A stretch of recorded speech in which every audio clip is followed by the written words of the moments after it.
I'm Big Don Luca, smoke you like my hookah.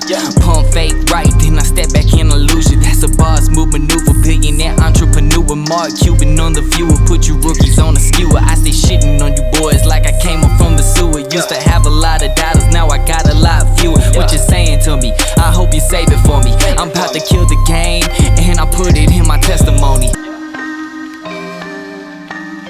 Hello and welcome to the Mainstream Mavs podcast. I'm your host, Jaren Boslow.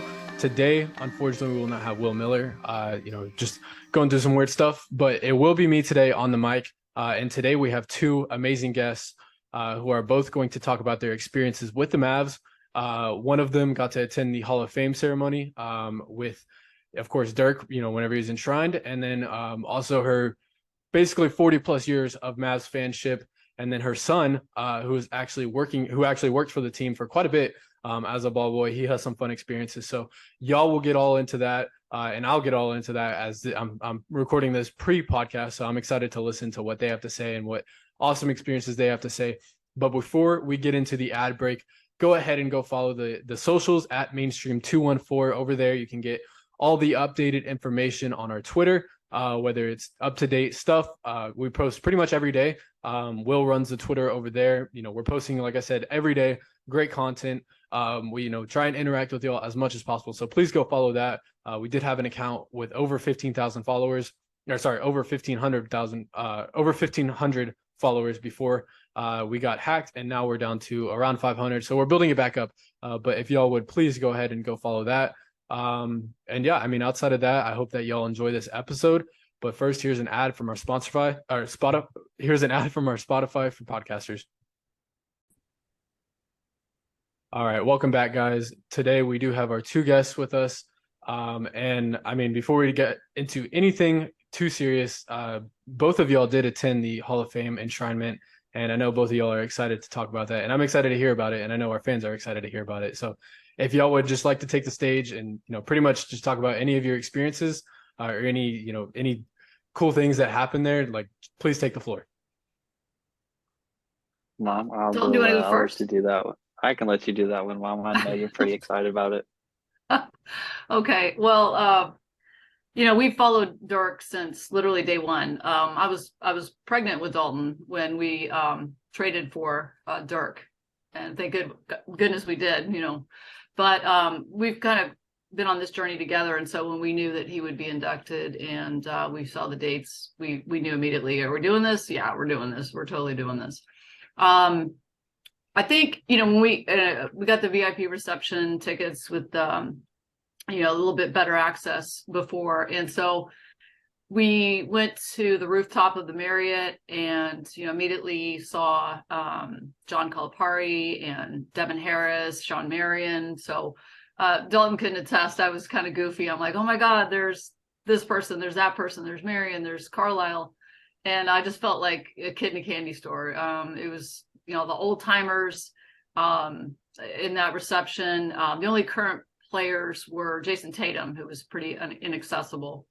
But Tony Kukoc, it was just unreal.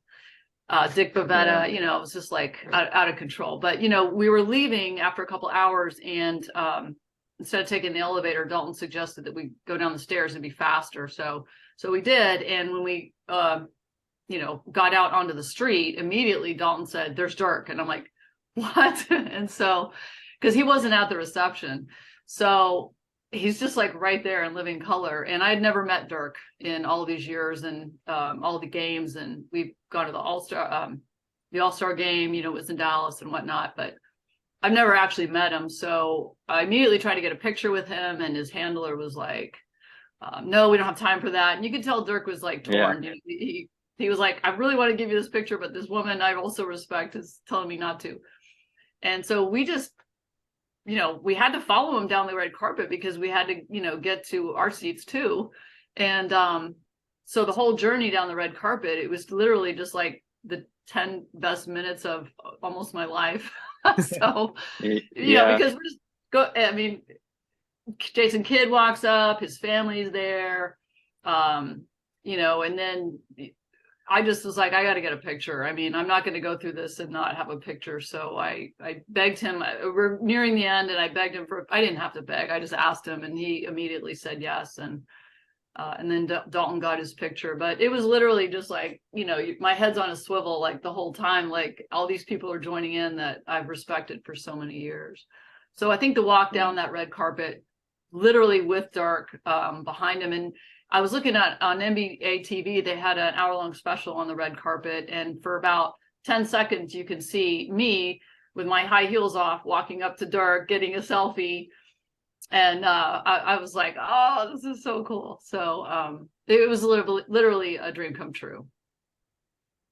Yeah, it was definitely something crazy. And then like she was saying, especially with the reception. I mean, we also saw Ben and Skin. They were one of the first people that we saw. We went up to them, and they're obviously a bigger local stars, but we recognized them. They seemed pretty happy to be recognized. So we watched their show, and then Devin Harris. Marion had he had the championship ring on. I was like kind of looking for it because I've got I went into a thrift shop maybe a couple of years ago, and there was little individual shop set up. And for like $20, somebody had like basically made a fake championship ring, and I figured I'd buy it just for luck. And I'd just wear it like during the playoffs, and like I was wearing it, and I was like, "Look, Mom, like he's got the real one." And I like showed my little fake BS one, and it obviously, looking at the pictures online and stuff, it looks really nice, but in person it was really nice and pretty big. And it's just had his name on the side, and it was pretty cool. We saw Nico. Nico was there. We both told him we were like, good off season. We made sure we let him know. And he did have a little bit of a smile on his face. It was definitely said thank you. We took the picture. Didn't want to like bother him too much. Jamal Mosley, old assistant coach, current Magic head coach, I believe. Then like she said, Tony Kukoc.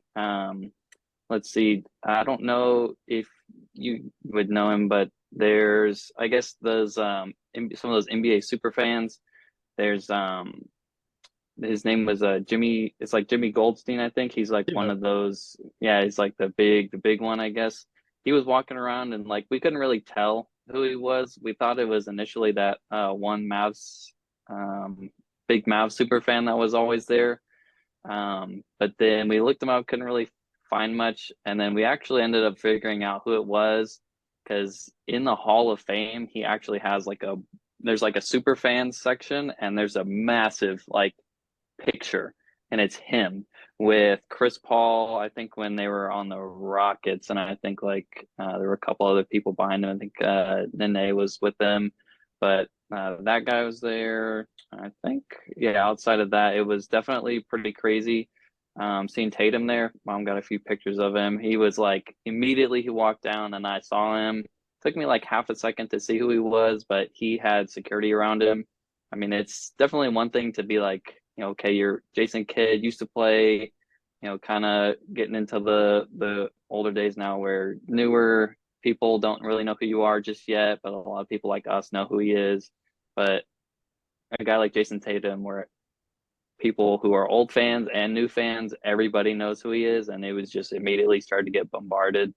And then that was right before we started to leave. We went down the stairs, and the second we walked out of the door, he was like, I just looked out and I saw just like he was maybe 10 feet away from me, and it was just like I could just see his tie, and it's like took me not even 1/10 of a second to look up, and it was just, I didn't even need that long to recognize who it was. I mean, we've seen his face a million times, and I just literally just turned and told her, I was like Dirk Nowitzki's right there, and she was like just this eyes just went, and she was like, no way, and I was like, he's literally right there, and then she just shoved me out of the way, and she was just like, I got this, and she was like she said, I guess media personnel was like, we gotta get him caught up with his family, his wife, kids, mom, dad. Holger was there. They were kind of all grouped up, and like mom was really trying to get a picture, and I think you ended up touching him on the back, And then there was just that like realization. Yeah, I remember you were like, "Oh my god, I touched Dirk Nowitzki!" Like there was that, like we literally had like finally made that connection. And then yeah, he scurried off for a little bit, but we were just like, we were not even like 6 to 10 feet behind him the whole way down there. And then sure enough, yeah, finally maybe halfway down, we ended up getting the pictures. If you end up, I'm sure they're all over the place, but they had this little, how they always have the little interview backgrounds that have like, the advertisers in the back. He ended up going over there, getting a picture with, like I said, his family, mom, dad, Holger, wife and kids. And then it was one of just him, and it was pretty crazy. And then mom did get a picture with Holger, and she actually met him previously, but he's, I guess, more on the like shyer end, and just more, I guess, of like just a straightforward guy.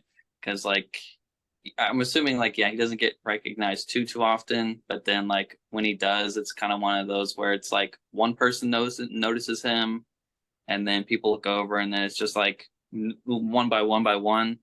And she was like, "Oh, like, can I get your picture? Can I get your picture?" And he was like, just like very straight faced German, like, "Yes, like, sure." And it was just like he definitely seemed like it wasn't his kind of thing, but you could definitely tell, like, walking down the whole way, just Dirk was getting bombarded in a good way with like pictures and congratulations. And it was just like the whole way down, it was like you could kind of tell he was taking it in, because this is like, that's definitely a pretty important moment for him.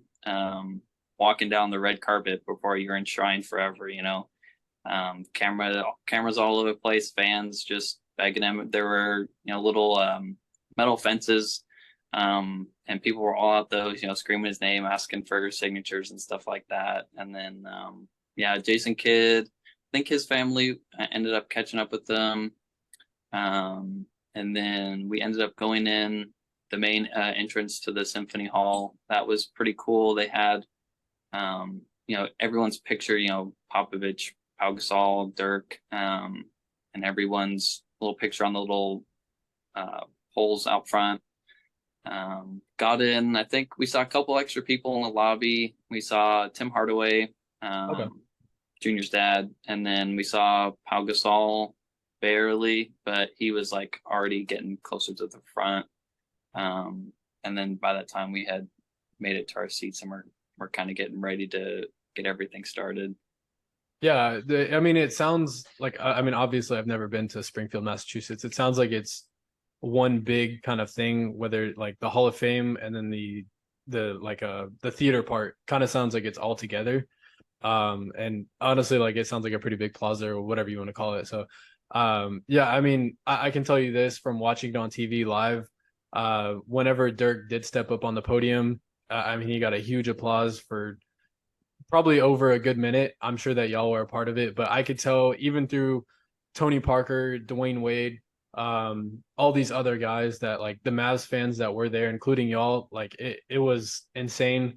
And for a guy who, of course, 41, 21-1, jersey retirement, the 2011 championship, whatever amazing thing he did for this city, it was kind of surreal almost to hear how much applause and how much kind of thanks he was getting from everyone that was there and every NBA fan that was there. Because again, this is a kind of take that I will pretty much go with to my grave, that I think that he was a huge part as to why we have such a great European talent in today's NBA.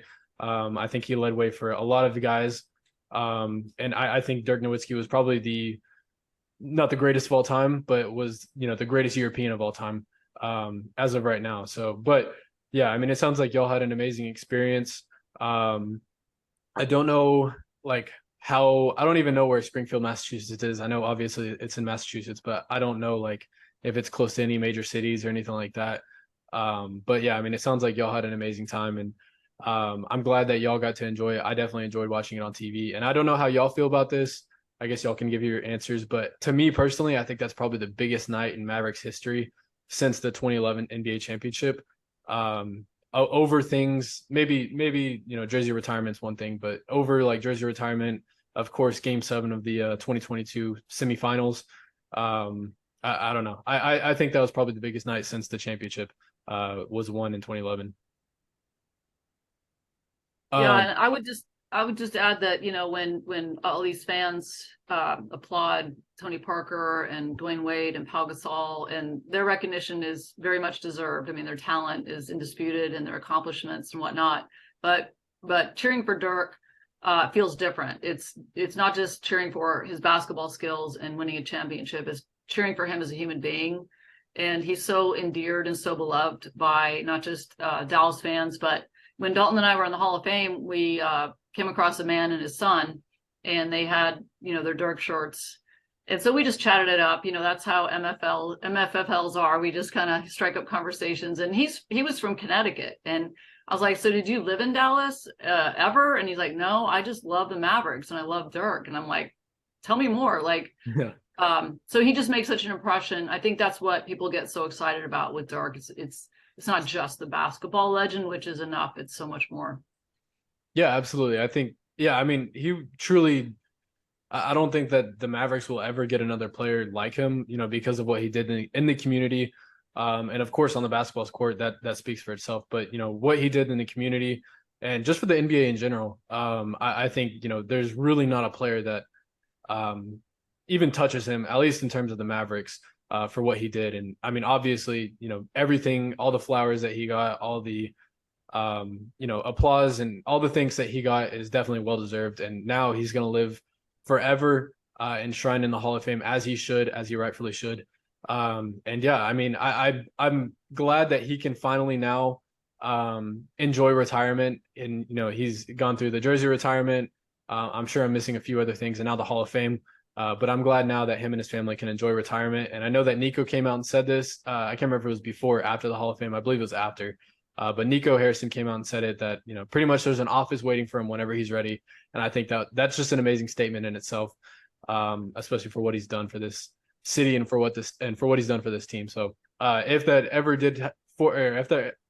was to happen, where he was to join the front office, I think that would be absolutely insane. And it would honestly be kind of a good, forthcoming moment to see him, go from player to, of course, front office. So that'd be really cool. But obviously, y'all have some other moments just in terms of, just how long y'all have been fans. If there's any one particular moment or just, any moment in general. I know that, you said you've been a fan since the beginning, right? Since 1980, or was it a little bit before or after? Yeah, I moved to Dallas from Los Angeles in 1979, and then, the Mavs were formed in 1980. So I immediately, I probably one of the only people in Dallas who knows who Jim Spanarkel is, just like the OG Mavs. And there were some brutal years, obviously, for the Mavericks starting out and some spots in between and whatnot. And, to be a true Mavs fan, you just ride that, and you hope for something better.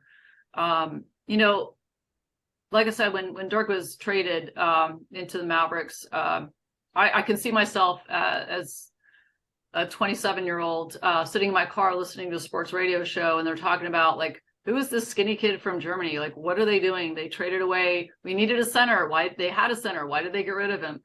And it was just like, I'm just like, and it took a little while, but he found his own with Steve Nash coming up. And I think honestly, one of my favorite Dirk memories early on was just really winning when they won the 5-game series against Utah. I don't remember the year, but that was the first time they won a playoff series. And it was like, okay, we count now, we matter, we drew blood, and so just that right away, the battle, I think he had a 50-point game against the Suns in the Western Conference Finals. I mean, gosh, drive into the bucket in 2006 against the Spurs when we were always their little brother, and Yeah. He drives instead of shoots. Everybody expected him to pull up, and that foul and making that shot. I mean, it's funny because I can still see myself and where exactly I was, when these things happen. And that's just the beauty of sports. Yeah, absolutely. I think, there's always those moments, kind of where, where you were whenever it happened. And yeah, I mean, to have such like a burning memory of, kind of what he's done throughout the years is honestly very cool. And I can't speak for that because again, haven't been a fan that long. So to hear someone of, I guess, your wisdom or your fanship is honestly very, very cool. And yeah, it honestly means a lot because, you know, you don't meet a whole lot of people, especially nowadays, that, you know, are first off either fans of a team for so long, or, you know, just in general fans of one singular team. So to hear that you've been a fan in an MFFL since 1980, I mean, that's pretty crazy and it's hard to fathom in all honesty. So I'm not wise, I'm just old, you know. hey, whatever Yeah. it is. But... Yeah, and especially, I mean, for me, I mean, I was born in '98, so probably by the time I was 8, 9-ish, when you kind of really start to play sports more often, you understand how they work. I got pretty lucky, obviously, you know, by the time after only watching them for a few years, then they win it all. It's like, okay, you kind of got the best of it right out of the gate. And then especially being a ball kid, being the people who go up and like mop the sweat, after, you know, free throws. And when someone falls down, I got the opportunity to watch Dirk a lot. Thankfully, you know, he's pretty, I mean, I wouldn't say indestructible, but he played a lot of games, after I went. And I mean, I think I started in 2012, the 2011-2012 season, or the 2012-2013 season, and then I stopped in the 2017 season. So it was almost like literally right after the championship and then right before Luka. So it was almost like kind of the parts where we were doing pretty good and Dirk was still doing really good, and then kind of towards the end, right before we got Luka, and we were really hurting for draft picks and things like that. Watching, I mean, I literally watched, I watched him score his 30,000th point. Yeah. We were there for his jersey retirement.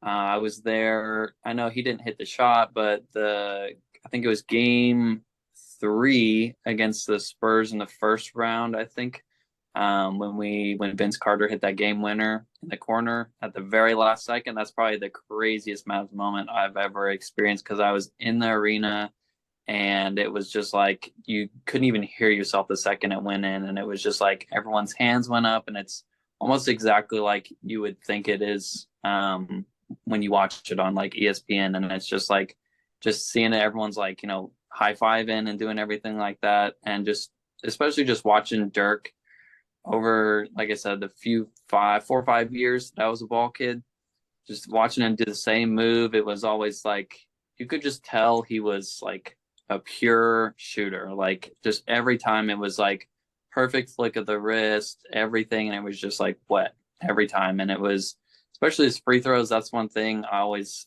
bet on. I was just like, it's going in. Like every time he went to the line, it was just automatic 2 free throws. And I think even like his best few seasons, I mean, he was like 90%, 91, 92%. And I mean, I think the free throw, at least the average like free throw percentage, has probably gone down a little bit over the years. I don't get very many people who are like Dirk, or like a guy like JJ Redick when he wasn't on our team. I remember every time we'd play him, he'd go to the line, and it's just like, no matter what, it's just, you know, it's going in. And Dirk was the same way. I was just like, even when you miss it, when you missed it, you knew he'd make the second one. And then especially after the statue went up, I mean, we all knew it was going to happen. I don't think we weren't there when they like did that little display example. I think we all watched that, because I think that was kind of one of those surprise moments. But watching the statue be unveiled was awesome, and then having that street named after him, that was pretty crazy. It's all, I think we went maybe within a week after they had put it up. I think we were either just coincidentally there, or we were just going to go to a game. And we'd come off the tollway, and then we were getting pretty close, and then we had just coincidentally turned, and then there it was just like Nowitzki way. And it was like, oh, you know, seeing stuff like that, it's really cool to see how like the city really embraced him for, I mean, like 21 years. You know, he really was like a part of Dallas, represented us, and it's really nice to see, even though probably for a few points in his career there was, you know, it was just kind of him and not too much help on one end, but it was still like he still stuck with it and like did what he had to do to win. And it was like you could tell he just gave everything he could. And I mean, even when he like walks, you can still tell he's babying the knee and stuff like that. And it's just you can tell he gave everything he had for every single moment. And it was like whether he loved the game or he loved like the city, it was just all for us and all for the game.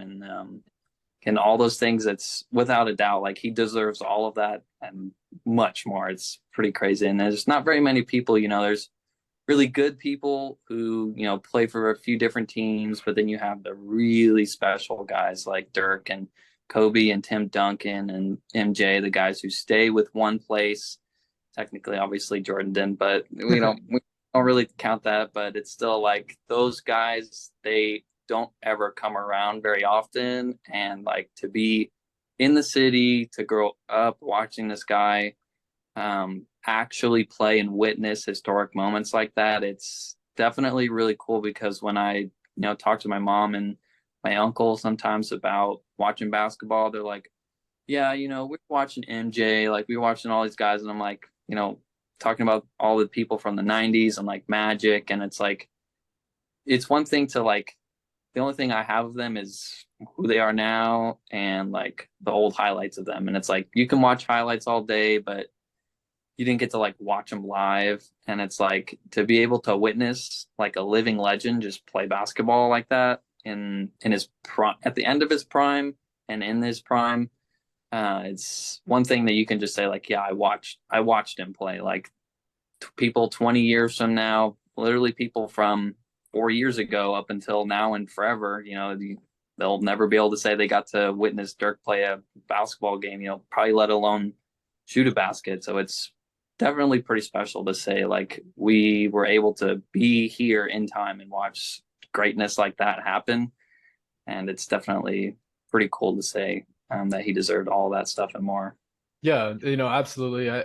Some of my most vivid memories, at least of the Mavericks being good, and for those of you listening, I'm kind of putting air quotes around that, but was definitely around like that 2014, 2016 era, Chandler Parsons, Monte Ellis.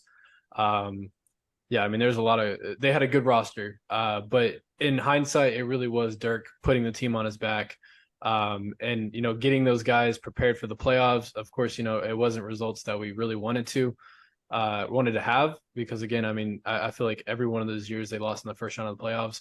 I remember, I can't remember if it was 2014 or 15, but they lost in the first round of the Rockets. And I was really young, and this is whenever I was like first getting really into the Mavericks. And I remember, I think it was a Game 5 loss, and that's whenever the Mavericks got their season ended. And I remember just pretty much going to bed and crying because I just couldn't process my emotions any other way. But yeah, I mean, some of my most vivid Dirk memories are definitely in that era. And obviously, 2017, 2018, 2019, Luka's rookie year. It was the tail end of his career, and you could tell everything that he was doing either in the weight room or with the trainers to just to even be on the court, let alone to make baskets and to play a sustainable role in those years. You could see that sort of work pay off. And I like what you pointed out where, now he's kind of feeling the effects of that as he's, walking gingerly just in general. And this is 4 years removed from his last basketball game. And yeah, I mean, you can see to this day, everything that he's put out for this city, everything that he's put out for each and every one of us pretty much to witness greatness. And I mean, that's honestly a great point that you brought up, and, not one that I think people think about every day. But yeah, obviously, I mean, there's really not enough words or not enough time in a day to really talk about all the amazing things that he did, not only for the city, but like I said, just for basketball in general. So it's definitely awesome that y'all definitely went there, that y'all got to be there. But I guess I'll transition into this next segment where we'll kind of just discuss, just random fanship, whether it was even Dirk moments or just non-Dirk moments, but just kind of like moments that y'all have had over the last years that have definitely like that y'all have enjoyed. All right. So, we're just talking about sports rivalries, and that's just what fires so much passion in sports fans.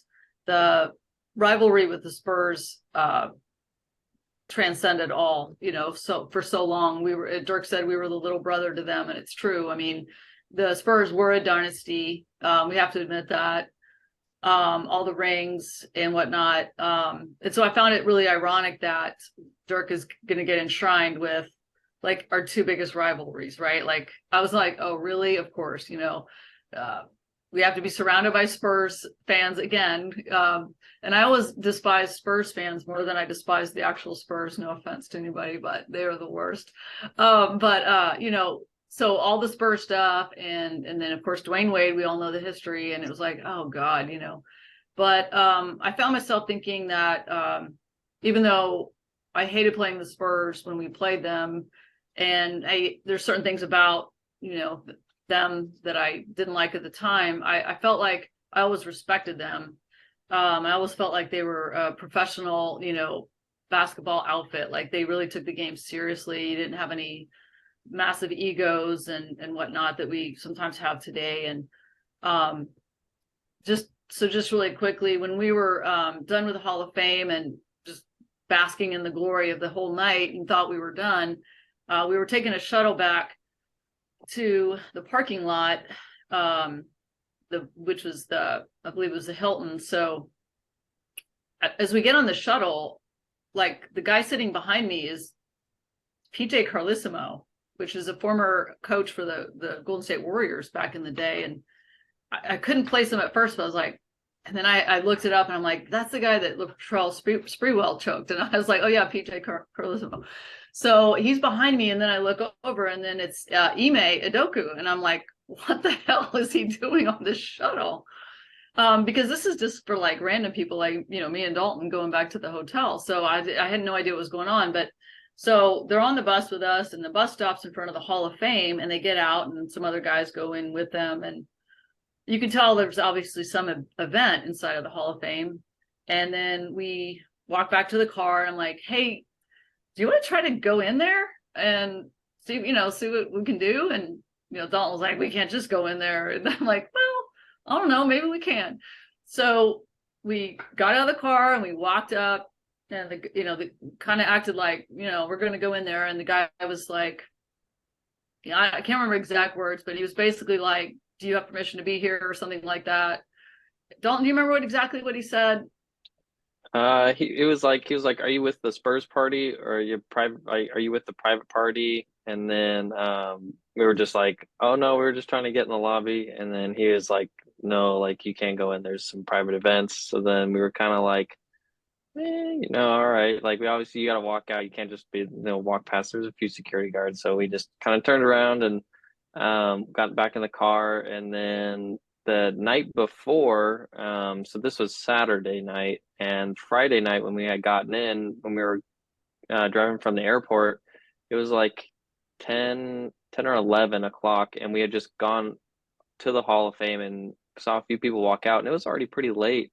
We actually went into the lobby of the Hall of Fame because they leave it unlocked, I guess, at night. So we kind of had this previous knowledge of it being unlocked. So we literally just went to the other side of the building where we had come in before, and there was nobody in there, and we parked, and those few moments, like right before you open the door, you're like, is this it? Is this going to be and then sure enough, pulled it and it opened. And when you walk in, there's a little bit of a long hall.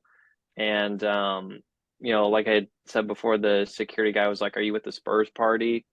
And we were like, okay, I guess there's going to be like Spurs specific people here, or like, is this like a Hall of Fame thing for everybody?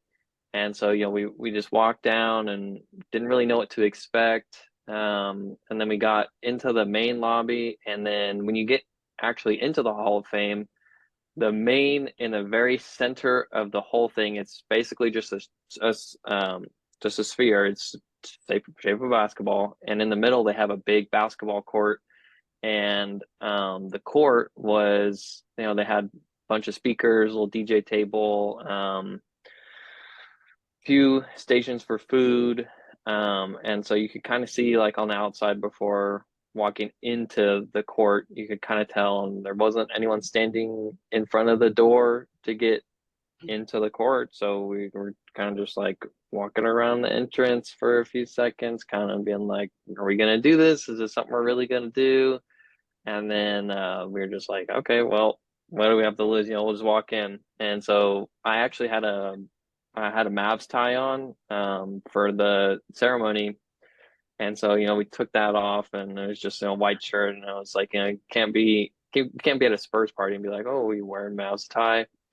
So we got in and kind of looked around, and after a few seconds, okay, we're at a Spurs party. Are there actually going to be like Spurs here? Like, are we talking? And sure enough, after a few seconds, it was a little dark, but there's Greg Popovich, there's Tony Parker, Manu Ginobili, David Robinson, Tim Duncan, Matt Bonner, surprisingly enough. Yamahimi was in there, so that was pretty crazy. I guess my mom and I were both like, what's he doing here? And sure enough, I guess he played for the Spurs for a couple of years. I think in the very beginning of his career, and then he's French, so I mean him and Tony Parker, and then Boris Diaw was there, and so we're just like kind of like, yeah, and it was just kind of like, whoa, like we're actually like,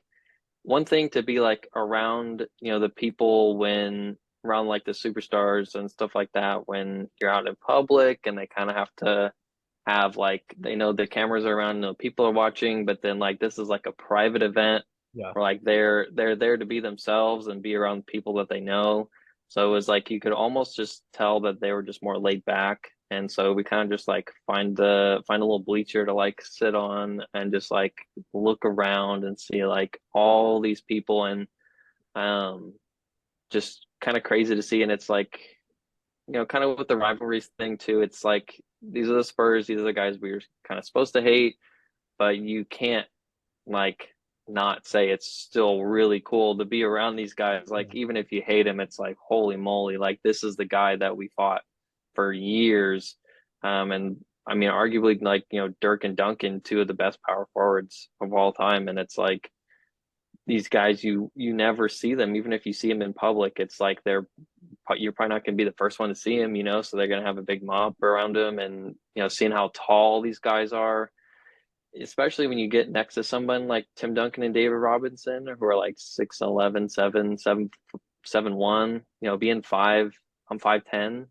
So, I mean, this guy's a foot and some more taller than I am. And it's just like, they're literal, like just giants. And you can definitely tell it's one thing to be like, you can be a little clumsy sometimes. You see some people and they're, 6'3", 6'4", and you can tell they're you can be a little clumsy, and that's fine.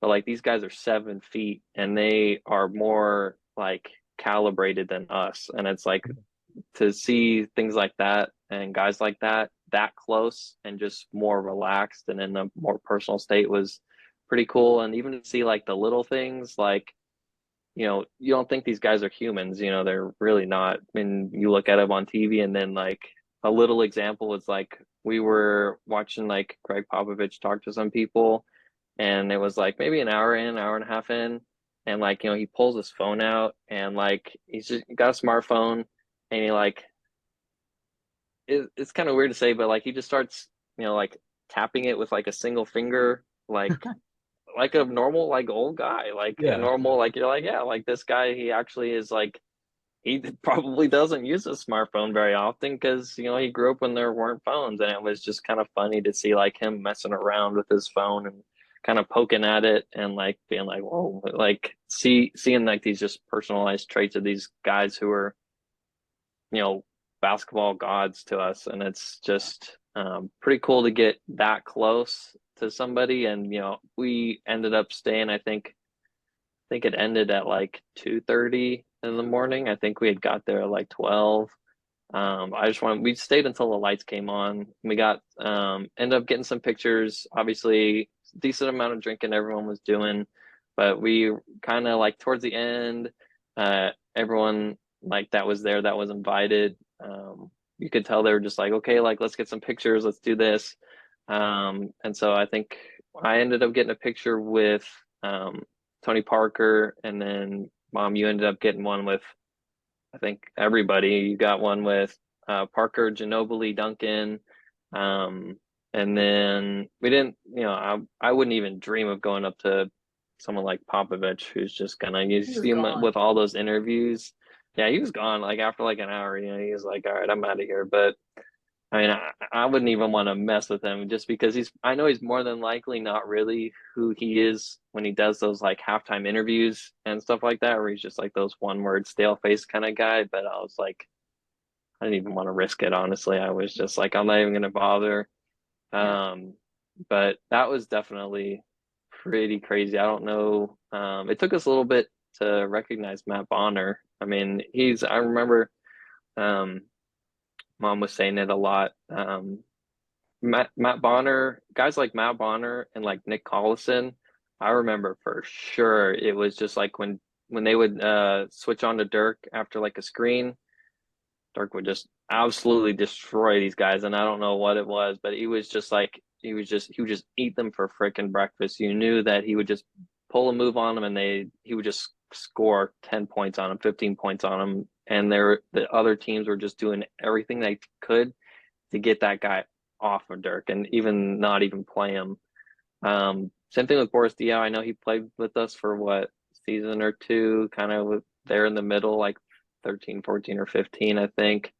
But he was pretty cool to be around. And just like I said, kind of being around these guys that you don't really think to be around, and it's Yeah. just not really prepared for it almost. So I gotta ask real quick, was Michael Finley at the Spurs party or? Yeah. Yes, yeah, he did. I was gonna make a joke, but never mind. We'll leave that there. So I I was hope a little upset. I was like, dude, really? Like, Yeah. and I was going to say to him, like, hey, where's the Mavs party? Because Yeah. No, that's for Yeah. good reason. But no, I I mean, just wanted to add one thing real quick. It was about rivalries and stuff, and the Spurs is like, I don't know if you remember. Of course, you remember that Dirk played his last game in uniform against the Spurs in San Antonio, and you remember what the video tribute they did for Dirk, and how he was like crying like a baby, and that's just kind of the classy things that the Spurs organization does. The video tribute to Dirk. I don't know if you remember this, but Dirk's last shot ever was in the last few seconds of the Spurs game, and some idiot on the Spurs that nobody knows he was like a rookie. I forget who it was, but was literally trying to front up Dirk and like really guard him hard and really trying to like block his shot. And Pop, you could see him like, no, like just let the guy shoot his last shot. And I remember how mad Pop was that this idiot was trying to like actually block Dirk's shot, his last shot of the NBA career. And of course Dirk does his beautiful shot, rainbow shot, and it swishes nothing but net. But that's what I mean about like there's rivalries, but they're healthy rivalries. And at the end of the day, like, Dirk was saying, there's nothing but respect. And, he talked in his speech about, Pop wrote him a handwritten note. And that's just a super, that's just something you kind of look back and go, yeah, that's cool. That's cool. Yeah. It's not like the Heat rivalry is different. No, I mean, obviously the Heat rivalry is a little different. Okay. I still think that the Dwayne Wade hate probably still carries over quite a bit. I know that I don't know how much y'all got a chance to watch this, but like the Mavs PR team posted some videos or some TikToks, whatever it was, of them like kind of doing challenges together, or who was who, like who was better at shooting, who was better at dribbling, like whatever it was. And those are two amazing players, obviously, but Dirk, being as humble as he is, pretty much gave the nod to Dwayne Wade the whole entire time. So yeah, I mean, it's cool to see them kind of not even kind of reprimand, like or reprimand like the relationship, but like just to see them interact as once were, or like just interact as people. I mean, it's cool to see because again, that rivalry does go so deep from 2006 to, of course, obviously 2011, and even further on. But yeah, I mean, it was pretty funny watching those two interact, because you could tell that the enjoyability wasn't there sitting next to each other, but they have to respect each other, because again, they are two of the greats at that sport. So but yeah, I mean, it sounds like y'all had an amazing time. Is there anything maybe not even Dirk related but Mavs related just over the years that y'all wanted to talk about or anything? I think just for me personally, every every year at this time, we all are so full of hope in the off season, and we are spending the off season looking at who we got as free agents and our new draft picks and all that, and are we still going to make a trade? And we kind of go through this every year where we lose some players and gain some players, and we have 8 new players this year, which is pretty amazing when you think about it. Kids said that there'd be a lot of different faces, and they definitely meant it, because most of the guys are brand new. So every new season is hope, seeing what the future holds. And I'm super excited about this season. I know I'm always a homer, and probably more positive than anybody every year, but I just have a lot of hope for this year. I'm excited about seeing Kyrie and Luka a full off season with training camp, and Kyrie, I know he has his issues, but he was an amazing teammate last year. I mean, if you just saw, like, he was super encouraging, super positive. Now he's sharing a lot of like what Luka's doing overseas on his own social media, and he's very positive and saying, pin this tweet, and come back and see how we do in, the next few years, kind of thing. So I think he's all in, and it is the superstar league, and we have 2 of the best superstars in the league, period. And I just hope to God that we have a great Christmas present by smashing the Suns, who I think we can all agree on this call are our biggest rivalry right now for some reason. It was, a couple seasons ago in the Western Conference.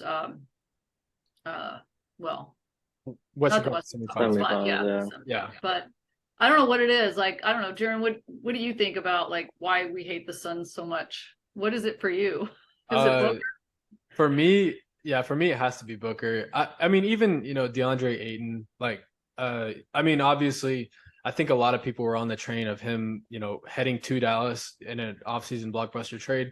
I mean, it doesn't seem like that's going to happen anytime soon, but, Ayton, obviously Chris Paul, I've never been a huge Chris Paul fan. Devin Booker, now Kevin Durant. I can at least respect Durant's game, but I don't know. I think it's just kind of the organization, not the organization itself, but the fans especially. And obviously Devin Booker, the way he kind of holds himself next to Luka. I don't know. It's just, there's a factor that, like, you just don't really like about Devin Booker in particular, and especially the Suns. I would confidently say, the Suns are probably the most hated team in the NBA. I can't really think of anybody else that might be more hated. Even I think Devin Booker and probably ex-Sun now Warrior Chris Paul was probably one of the more hated NBA players just in general. So to have 2 of them on the same team obviously sparks a little bit of hatred in everybody. But yeah, I think definitely that Western Conference series, semifinal series rather, definitely sparked a little bit of hatred there, or obviously some hatred there. And then now the last game that they played, I think revamped it. I think it was March 3rd or March 4th, where the Suns ended up beating us at home. But that, I think, revamped it. And then obviously now we have that Christmas Day game and a few other games versus them this season that I'm definitely looking forward to. But real quickly, is there anything else that y'all would like to get out? Like, real quick, I actually want to ask y'all, more so about this year's Mavericks team. But is there anyone in particular, maybe not Luka Doncic himself, or Kyrie Irving? Let's leave those 2 out. Is there anyone in particular that y'all are really looking forward to watching? I think I'm looking forward to seeing Seth Curry again. I don't know, Okay. This is the 3rd go around. Like, I don't know how he hasn't been able to find like a place to stay, and I really liked him the first and second time. I was pretty disappointed when we traded him away again, or when we traded him. I don't remember how we got rid of him the second time, but That's what it was. yeah, and I was just like, man, I liked him, and I really hope that he's able to. I want him to succeed. Like, I just want him to be able to be like, here is the place that I can stay. Because he obviously likes us if he wants to come here 3 times, even though we got rid of him the 2 previous times. I think, obviously, a guy like Lively, I'm pretty looking forward to seeing. I think hopefully by the time we come around Christmas, if not maybe early December to maybe around the All-Star break, he'll start kind of getting in. I would assume like Holmes starts, and then maybe Lively will kind of step into that, especially with, I don't know how serious or like how much of like a mentor Tyson is to Lively, especially after this summer. But hopefully, if everything goes according to plan, we can kind of set him in and then really see him hopefully become like our starting center that we've really needed, that we've been trying to get, even obviously this season with Clint Capela. So it's kind of one of those where I want him to succeed really well. I want Curry to succeed. Those are two guys I'm definitely looking forward to. Yeah, I think those are good players. So, Deb, what about you? I think Grant Williams, because I think he injects a lot of personality into the team. He's known for being kind of goofy and quote annoying. I think we need a shot of that, like some personality and some liveliness to keep some energy. And he's, obviously pretty well known with his, playoff history. I'm excited to see what he'll bring as far as defense. He can't be the only guy, playing defense, though. I think everybody needs to do a little bit more with that. I'm excited to see. I hope Omax, plays quite a bit and gets in the rotation. He was amazing in Summer League. He still needs to work on his 3-pointer, but the defense and the energy, we really need a shot in the arm like that. Gosh, I think also, Rashawn Holmes hasn't really played in about a year or so, but there's some, that's the only like mystery in my opinion right now is like starting center. So Dalton said Rashawn Holmes, yeah, he's probably more talented than Dwight Powell, but he hasn't played consistently in a while. So, is Coach Kidd going to feel comfortable starting him and playing him right out of the gate? I'm not sure. And, I think the negative vibes about Dwight Powell are kind of unfair. I mean, the guy, he's paid a lot of money to do some things that really aren't in his skill set, and that's not his fault. Like, nobody busts their ass more than Dwight Powell. And you can't fault the guy that he's put in a position that really is above what he can do. But I would nevertheless, I would like to see his role lessened because it's just kind of the right thing. But no, I think I think we're kind of a dark horse right now, which is really stupid because we have it, Luka is a 4-time All-NBA guy. and yet, more people aren't putting us high. I don't know. I feel like, I think even Jaren, I was listening to your, you were saying, what did you have us? What did you think our record would be? Like, it was a little bit. I was trying to keep it realistic. I think that this team has the opportunity or the chance, if everything were to go right and they were to somehow acquire a starting center, or if Derek Lively or Rashawn Holmes rather, ended up becoming that starting center, I think that this team has a chance to win more games than what I said, but I said around that 44 to 45 win range. Yeah. Well, and then one of the predictions I saw today after the schedule came out was like 48 wins, and I was pretty happy with that. I think there is a world where the team could potentially win 48 games. I don't see them touching 50 yet. I think that's kind of a next year thing. But who knows? There's a lot of crazy things that happen in an NBA season, so we'll see. But yeah, I'm definitely looking forward to that. But I'm definitely looking forward to Grant Williams, Omax, all of these guys.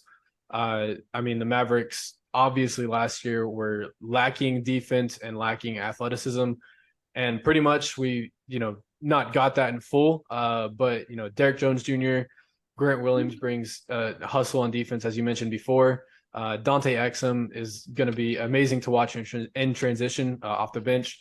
Omax, Derek Lively, a number of guys that, Josh Green, there's still more guys that I'm failing to mention, but yeah, it's going to be fun to watch. And I think that the narrative is definitely going to flip from last year's rather boring team outside of Luka and Kyrie to a very, very fun young team, which is something that we haven't said probably since Luka's rookie or sophomore year. And I'm very excited. I know that y'all sound like y'all are very excited.